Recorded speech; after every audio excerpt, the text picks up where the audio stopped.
আল্লাহ যে কত মহান, হাদিসটা শুনলে খুশিতে কান্না চলে আসবে।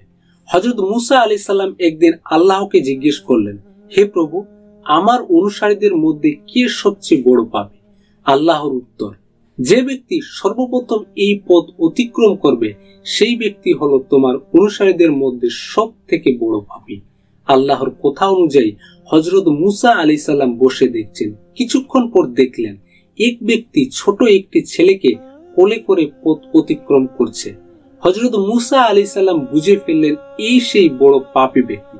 হযরত মুসা আলাইহিস সালাম আল্লাহকে বললেন, হে প্রভু, এখন আমাকে সবচেয়ে নেককার মানুষটি দেখান। আল্লাহর উত্তর, সূর্য ডুবার সাথে সাথে যে লোকটি তোমার পূর্ব স্থান দিয়ে চলে যাবে সেই হলো সবচেয়ে নেককার মানুষ। হযরত মুসা আলাইহিস সালাম সূর্য ডুবার বেশ আগে থেকে বসে রইলেন। যেই সূর্য ডুবছিল দেখলেন যে সকালের ওই ব্যক্তি ছোট্ট ছেলেকে কোলে করে ফিরে যাচ্ছে। মুসা আলাইহিস সালাম হতভম্ব হয়ে আল্লাহকে জিজ্ঞেস করলেন, প্রভু, একই ব্যক্তি মহাপাপী আবার মহানেকি? আল্লাহ বললেন, হে মুসা, সকালে যখন ওই ব্যক্তি ছেলেকে সাথে নিয়ে তোমাকে অতিক্রম করে জঙ্গলে প্রবেশ করলো তখন কোলের ছেলেটি বাবাকে প্রশ্ন করেছিল, বাবা, এই জঙ্গল কত বড়? বাবা উত্তরে বলেছিল, অনেক বড়। ছেলে আবার প্রশ্ন করলো, বাবা, জঙ্গল থেকে কি বড় কোনো কিছু আছে? তখন বাবা বলেছিল, হ্যাঁ বাবা, এই পাহাড়গুলি জঙ্গল থেকে অনেক বড়। ছেলে পুনরায় প্রশ্ন করলো, পাহাড় থেকে কি বড় কিছু আছে? বাবা বলল, আছে, এই আকাশ।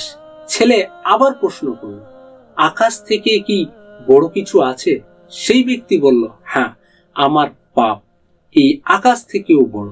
ছেলে বাবার এই উত্তর শুনে বলল, বাবা, তোমার পাপ থেকে বড় কি কোনো কিছু নেই?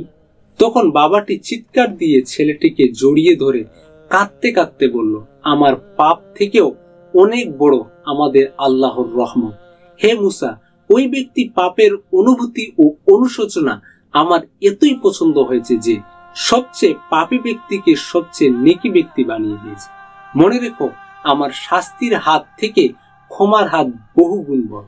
হে আল্লাহ, আপনি আমাদের সমস্ত পিছনের গুনাহসমূহ ক্ষমা করে সামনের দিনগুলিকে সত্যের পথে চলার তৌফিক দান করুন।